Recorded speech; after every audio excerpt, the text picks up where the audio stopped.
Claire's day began like any other, steeped in routine that had become second nature over the years. She woke up at dawn, the light filtering softly through the curtains as she stretched in the comfort of her bed.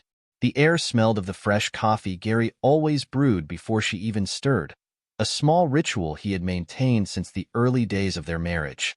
She dressed in silence, her mind distant as she mentally checked off her to-do list for the day. Breakfast was the usual fare: eggs, toast, and a slice of fruit. Simple, but enough to start the day. As she set the plates on the table, Gary appeared in the doorway, his tie slightly askew, a soft smile tugging at his lips. He kissed her cheek, lingering a little longer than usual. "Happy anniversary, honey," he murmured, his voice filled with the kind of warmth that had once made her heart skip a beat.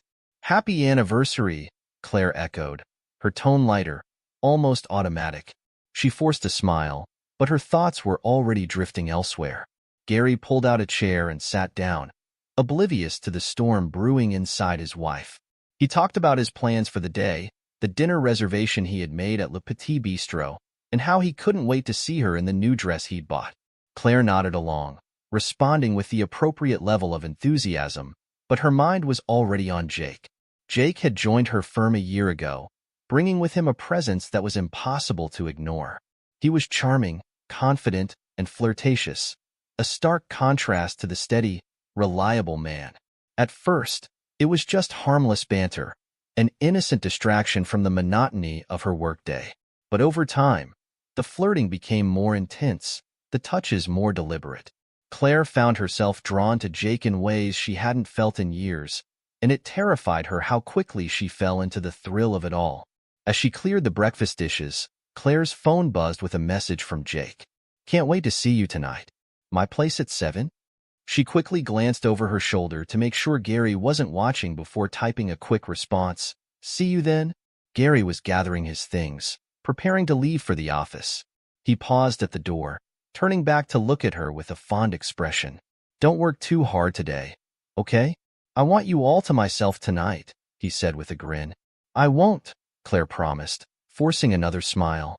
He kissed her again, this time on the lips, a gesture that once would have left her glowing. Now, it only deepened the guilt gnawing at her insides. After Gary left, the house fell silent. Claire stood in the middle of the kitchen, staring at the spot where he had been just moments before. She knew what she was about to do was wrong, deep down. She knew it was a betrayal of everything they had built together over the past 26 years. But the pull towards Jake was too strong, a magnetic force that she couldn't resist. Around noon, the guilt became too much. She picked up her phone and texted Gary, typing out a lie that came too easily. "Hey love, something urgent came up at work. I might be a bit late for dinner. Don't wait up for me if it gets too late. I'll make it up to you, I promise." His response came almost immediately. "No worries, sweetheart. We'll celebrate whenever you get home. Love you." The sincerity in his words cut through her like a knife. For a brief moment, Claire considered canceling on Jake, going through with the dinner Gary had so carefully planned. But the thought of spending the night in the predictable comfort of their marriage, the same routine that had come to suffocate her, made her feel trapped. As the clock inched closer to 5, Claire slipped into the dress Gary had chosen for her. It was a beautiful piece, elegant and understated, something that would have made her feel special under different circumstances. But tonight, it felt like a costume, a disguise for the role she was about to play. She looked at herself in the mirror, taking in the image of a woman who was about to make a choice that could shatter everything. The reflection stared back at her, eyes wide with a mixture of anticipation and dread. With one last look around the house, Claire grabbed her purse and car keys and headed out the door, not towards the restaurant where her husband was eagerly waiting, but to Jake's apartment, where a different kind of thrill awaited her. And as she drove away, the guilt that had been gnawing at her slowly faded, replaced by the intoxicating rush of anticipation. For just one night, she convinced herself she could have it all. As Claire drove to Jake's apartment, the excitement building inside her was almost unbearable. The city lights blurred by, her thoughts racing faster than the traffic. She kept telling herself that this was just one night, a single night of indulgence, of stepping outside the bounds of her life. The rational part of her mind, the one that usually kept her grounded, was drowned out by the intoxicating thrill of what she was about to do. When she arrived, Jake was waiting for her at the door, a bottle of wine in hand and a mischievous grin playing on his lips. "You look stunning," he said, his eyes raking over her as he pulled her inside. Claire felt a flush of warmth at his words, the kind of compliment that had become rare in her marriage. Inside, the apartment was dimly lit, the air thick with the scent of candles and something else, something musky and intoxicating that made her head spin. Jake poured them each a glass of the expensive red wine, a luxury that Claire seldom indulged in. As they clinked glasses, she couldn't help but notice the way his eyes lingered on hers, the unspoken promise of the night ahead hanging between them. They started with small talk, easing into a rhythm that felt surprisingly natural. Jake had a way of making her laugh, his humor sharp and unfiltered. They reminisced about work, shared stories about their colleagues, and joked about the absurdity of office politics. It felt easy, effortless, the kind of conversation that had been missing from her life for so long. The wine flowed freely, loosening the last of Claire's inhibitions. They moved from the kitchen to the living room, where Jake put on some music, something upbeat and carefree that made her feel young again. He took her hand, pulling her into a dance that was more about laughter than grace. They twirled around the room, stumbling over each other's feet, collapsing onto the couch in fits of giggles. For a moment, Claire forgot about everything else. She wasn't a wife, a mother, or an employee. She was just a woman, caught up in the heady rush of a night that felt like a dream. Jake's hands on her waist, his breath against her ear. It all felt so thrillingly new and yet comfortably familiar. As the night wore on, the playful teasing between them turned into something deeper, more intense. The looks they exchanged became charged with unspoken desire, the touches lingering longer, more deliberate. When Jake leaned in to kiss her, it wasn't a tentative gesture but a bold declaration. Claire responded in kind, the electricity between them igniting a spark that quickly turned into a blaze. The world outside Jake's apartment ceased to exist. They were lost in each other, the rest of the night a blur of heated kisses and tangled limbs. Claire felt alive in a way she hadn't in years, every nerve ending on fire, every sensation heightened by the forbidden nature of their tryst. Jake was everything Gary wasn't, spontaneous, adventurous, and a little bit dangerous. With him, there were no expectations, no obligations, just pure, unfiltered desire. Claire let herself get swept away, her body responding to every touch, every whisper, as if she had been starved for this kind of attention for far too long. They moved from the couch to the bedroom, shedding their clothes and any remaining doubts along the way. In the dim light, with the city glowing faintly outside the windows, they found themselves entwined in the sheets, the world outside a distant memory. For a while, there was no past, no future, only the present, only this. In the aftermath, as they lay side by side, their breathing still heavy, Claire felt a mix of emotions swirling inside her. Satisfaction, certainly, but also a creeping sense of unease. She pushed it down, reminding herself that this was just a momentary escape. She could compartmentalize this, tuck it away in a corner of her mind, and go back to her life with Gary as if nothing had happened. But deep down, she knew better. The line had been crossed, the boundaries blurred. Claire tried to convince herself that it was just a fling, that she could walk away from this unscathed. But as she looked over at Jake, still flushed from their encounter, a part of her knew that nothing would ever be the same again. For now, though, she chose to stay in the moment, savoring the fleeting sense of freedom and exhilaration. Tomorrow could wait.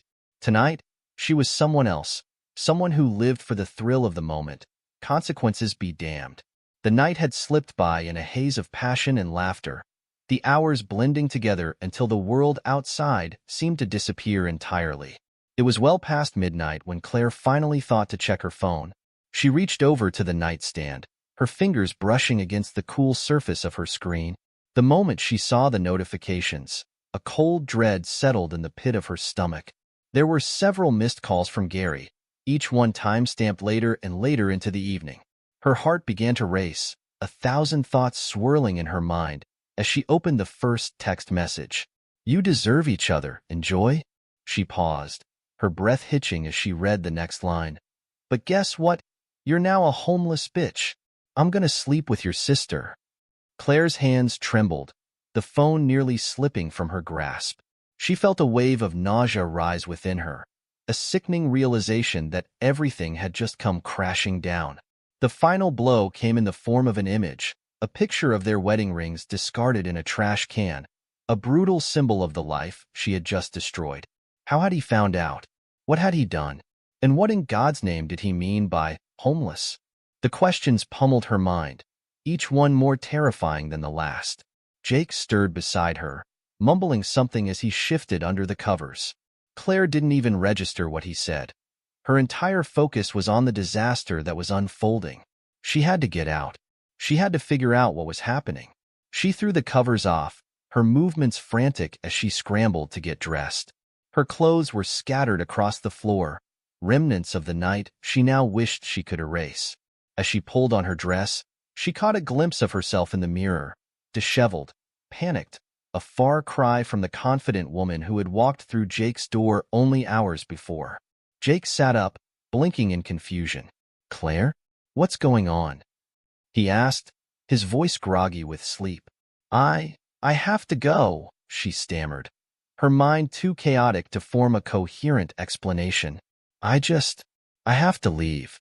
Jake frowned, clearly sensing that something was wrong. But Claire didn't wait for him to press further. She grabbed her purse and phone, barely sparing him a glance as she bolted for the door. The sound of the door slamming behind her echoed in her ears as she rushed down the stairs and out into the cool night air. Her car was parked a few blocks away, the walk seeming to stretch on forever as her thoughts spiraled out of control. What had Gary done? The thought of him sleeping with her sister was too horrifying to contemplate, but it was the word homeless that gnawed at her most. Had he kicked her out? Was there even a home to go back to? Claire's hands shook as she fumbled with her keys, finally managing to unlock the car. She slid into the driver's seat, her breath coming in shallow, uneven gasps. The silence of the car was deafening, broken only by the erratic beat of her heart. As she drove through the empty streets, her mind raced to piece together what had happened. Had Gary been suspicious? Had someone seen her with Jake and told him? The possibilities were endless, each one more terrifying than the last. Her phone buzzed again, startling her out of her thoughts. She glanced down at the screen, half expecting another venomous message from Gary. But it was just a notification from her sister, Nancy, inviting her to lunch the next day. Claire almost laughed at the absurdity of it. How could her sister have any idea that their world was on the brink of imploding? The drive home felt like it took hours, though it couldn't have been more than 20 minutes. As she pulled into her driveway, the sight that greeted her was both familiar and alien. The house stood in the darkness, silent and foreboding, a stark contrast to the warmth it had once held. She sat in the car for a moment, her hands gripping the steering wheel as she tried to summon the courage to face whatever awaited her inside. The night with Jake, the thrill, the passion, it all felt like a distant memory, eclipsed by the reality she now had to confront. With a deep breath, Claire stepped out of the car, the cool air biting at her skin as she approached the front door. She reached for the handle, her heart pounding in her chest, bracing herself for the nightmare that was about to unfold. As Claire turned into the driveway, the stillness of the night seemed unnaturally heavy. The house loomed ahead, a silhouette in the darkness that no longer felt like home. The absence of Gary's car was the first unsettling sign that something was terribly wrong, but she tried to push the creeping dread aside. Perhaps he was out cooling off, trying to collect his thoughts after discovering her betrayal. But the hollow ache in her chest told her otherwise. She fumbled with the keys, her fingers shaking as she struggled to fit the right one into the lock.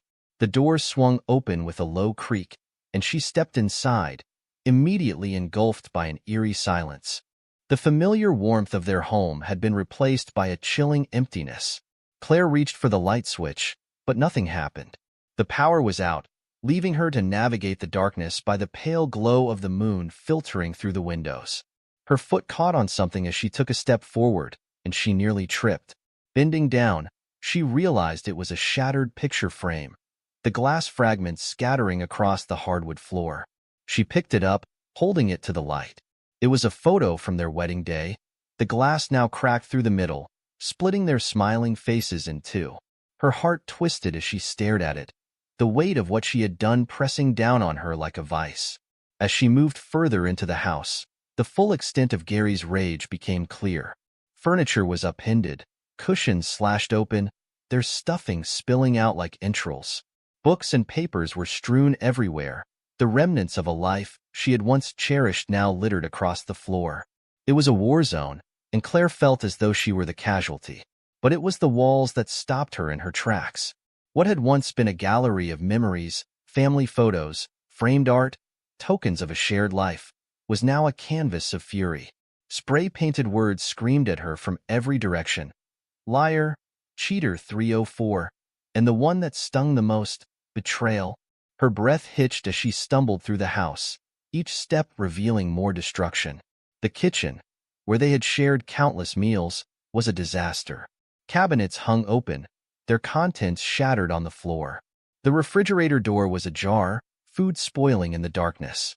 The dining table, the centerpiece of their home, was overturned, its legs broken.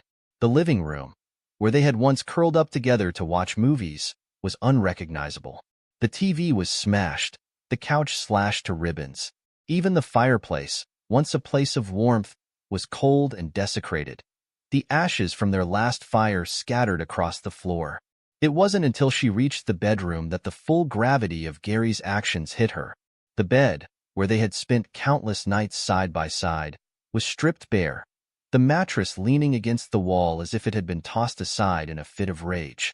In the center of the room, where their bed once lay, was a single envelope, stark against the emptiness. Claire's hands shook as she picked it up, dread coiling in her stomach. She tore open the envelope, pulling out a piece of paper with Gary's familiar handwriting scrawled across it. I hope it was worth it. The words felt like a knife twisting in her gut. She continued reading, her vision blurring with tears. Everything we built together is gone. Don't bother trying to find me. By the time you read this, I'll be long gone. Enjoy your new life. Oh, and say hi to your sister for me. The note slipped from her fingers, fluttering to the floor. Claire collapsed beside it, her legs giving out as the weight of Gary's revenge crushed her. She had never imagined he was capable of something like this. The man she had taken for granted, the man she had deceived, had turned her world upside down in the most brutal way possible. She looked around the room, her breath coming in ragged gasps. Everything she had known, everything she had thought was safe and certain, was gone. Gary had torn through their life together like a hurricane, leaving nothing but devastation in his wake. The realization that she had brought this upon herself was almost too much to bear. Sobs racked her body as she curled up on the cold, hard floor. The life she had once known was in ruins, and all she could do was weep for what she had lost, for what she had destroyed. The days following Gary's brutal revenge were a blur of panic and desperation for Claire. She barely slept, her mind consumed with fear and regret. Every morning she woke up hoping it had all been a nightmare, but the devastation in her once cozy home was a harsh reminder that her world had crumbled. She tried frantically to reach Gary, but each attempt only deepened her despair. His phone number, once a lifeline, was now disconnected, and his social media profiles had vanished as if he had never existed. She called his friends, his colleagues, even their closest family members, but their responses were either curt or evasive. No one knew where Gary was, or if they did, they weren't about to tell her. The pity in their voices was unmistakable, a clear indication that word of her affair had spread like wildfire. Claire could feel the judgment in every conversation, the unspoken condemnation that followed her everywhere she went. It wasn't until she tried to access their bank accounts that the full extent of her situation became horrifyingly clear. The accounts were empty, completely drained. Down to the last cent, panic set in as she rifled through paperwork, desperately searching for an explanation. That's when she found the documents. Gary had transferred ownership of the house to himself weeks before, then sold it without her knowledge. Claire was left with nothing, no money, no home, and no way to fight back. The reality of her situation hit her like a freight train. She was homeless, penniless, and utterly alone. The shame of her actions weighed heavily on her, a constant presence that clung to her like a shadow. Everywhere she went, she felt eyes on her, as if the entire world knew of her betrayal. Her once orderly life had unraveled into chaos, and all she could do was watch as everything she had known slipped through her fingers. As the days turned into weeks, Claire pieced together how Gary had orchestrated his revenge. He had been suspicious for some time, quietly observing her behavior, noting the late nights at work and the increasing distance between them. Eventually, his suspicions had led him to hire a private investigator, someone who had followed her, taken photos, and compiled enough evidence to confirm his worst fears. The knowledge that Gary had known about her affair, had planned his retaliation so meticulously, left Claire feeling hollow. The man she had underestimated, the one she had thought would always be there, had dismantled her life with surgical precision. She had underestimated him, and now she was paying the price. The final blow came a few weeks later, delivered in the form of a plain white envelope that arrived in the mail. At first, Claire thought it might be another bill, another reminder of her now precarious situation. But when she opened it, her blood ran cold. It was an invitation, simple, elegant, and utterly devastating. The invitation was from her sister, Nancy, inviting her to a wedding. The groom's name was Gary. Claire stared at the invitation, her hands shaking so violently she could barely keep hold of it. Her vision blurred as tears filled her eyes, the words on the paper swimming in and out of focus. She read it again, hoping that somehow she had misunderstood, that her eyes were playing tricks on her. But the name was there, clear as day. Gary, her husband, or rather, her ex-husband. She sank into a chair, the weight of what she had done crushing her from all sides. It wasn't just her marriage that was gone.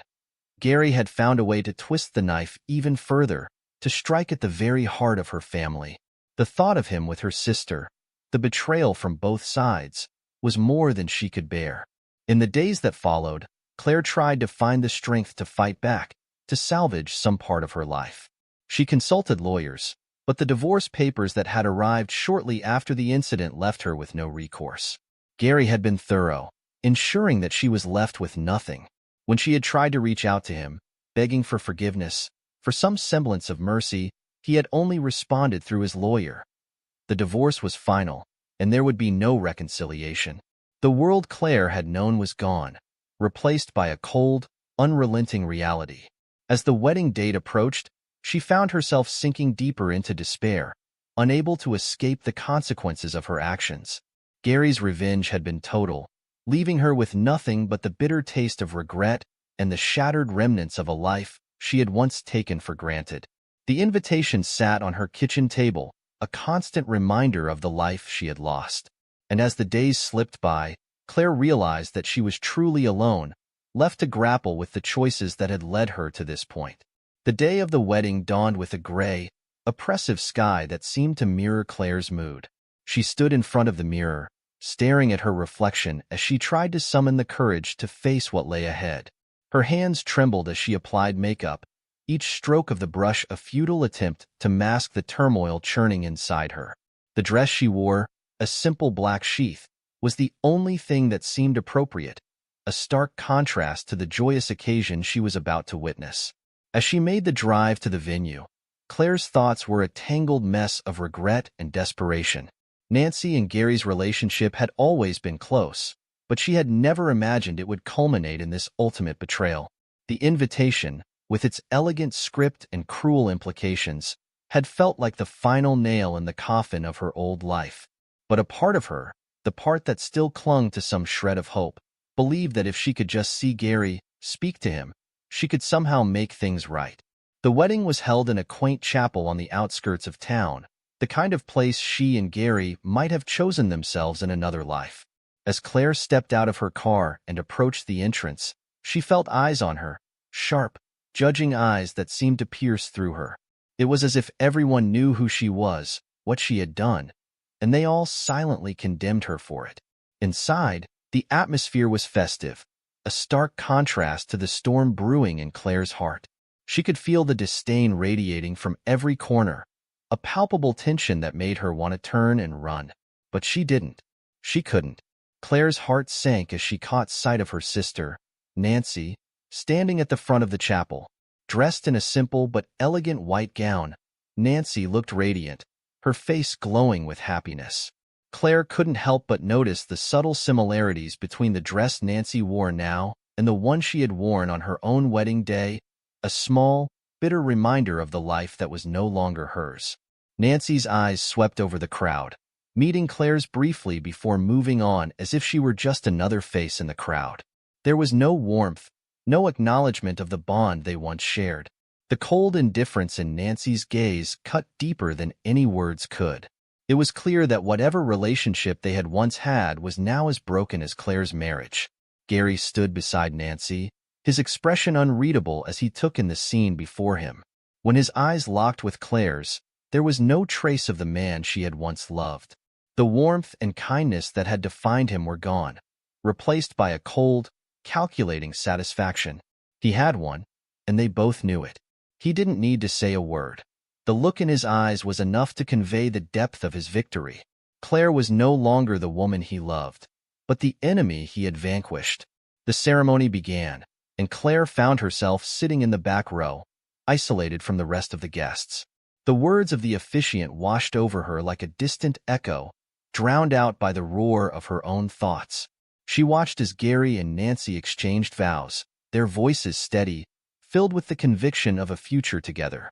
Each word was a reminder of what she had lost, what she had thrown away. As the couple exchanged rings, Claire's vision blurred with tears. The gold bands gleamed in the candlelight, a cruel mockery of the ones that had been discarded in the trash. This was supposed to be her life, her marriage, her happiness. But it was all gone now, swept away by the tidal wave of her own mistakes. When the officiant declared them husband and wife, the chapel erupted in applause, the sound crashing over Claire like a wave. She remained seated, her hands clenched in her lap, her nails digging into her palms. The pain was a welcome distraction from the emptiness that threatened to consume her. As Gary and Nancy kissed, sealing their union, Claire felt the last vestiges of her hope slip away. The life she had known was truly over, and there was no going back. All that remained was the bitter aftertaste of regret and the knowledge that she had only herself to blame. When the ceremony ended and the guests began to file out of the chapel, Claire remained seated, her eyes fixed on the floor. She couldn't bring herself to move, to face the reality waiting outside those doors. She had come here hoping for a chance to make things right, but all she found was the cold, hard truth. Gary had moved on, and he had done so with the one person she had never expected to betray her. Eventually, she stood, her legs feeling like lead as she made her way to the exit. The celebration continued around her, but it felt like a world apart, a place where she no longer belonged. As she stepped out into the cool evening air, Claire realized that she was truly alone. The world she had once known was gone, replaced by a harsh, unforgiving reality. And as she walked away from the chapel, she knew that she could never return to the life she had lost. The months after the wedding were some of the hardest of Claire's life. Each day felt like an uphill battle as she tried to navigate the wreckage of the life she had once known. With nowhere else to turn, she found herself in a small, cramped apartment on the edge of town. It was a far cry from the spacious home she had shared with Gary, but it was all she could afford after he had taken everything. The walls were thin, the furniture was sparse, and the loneliness was suffocating. Claire threw herself into her work, taking on extra shifts and freelance projects to make ends meet. The routine was grueling, but it kept her mind occupied, numbing the pain that threatened to overwhelm her. The affair with Jake, which had once been an exhilarating escape, quickly lost its appeal.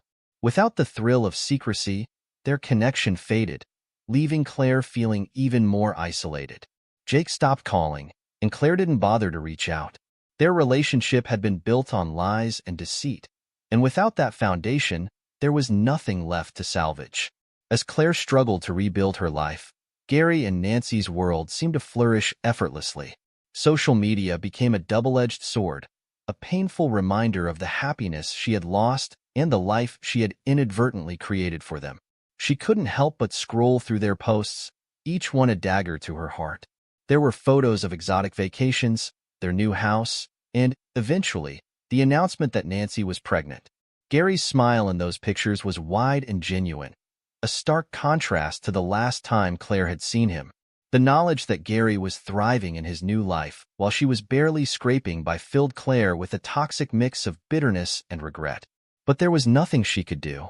The life she had known was gone, and no amount of wishing could bring it back.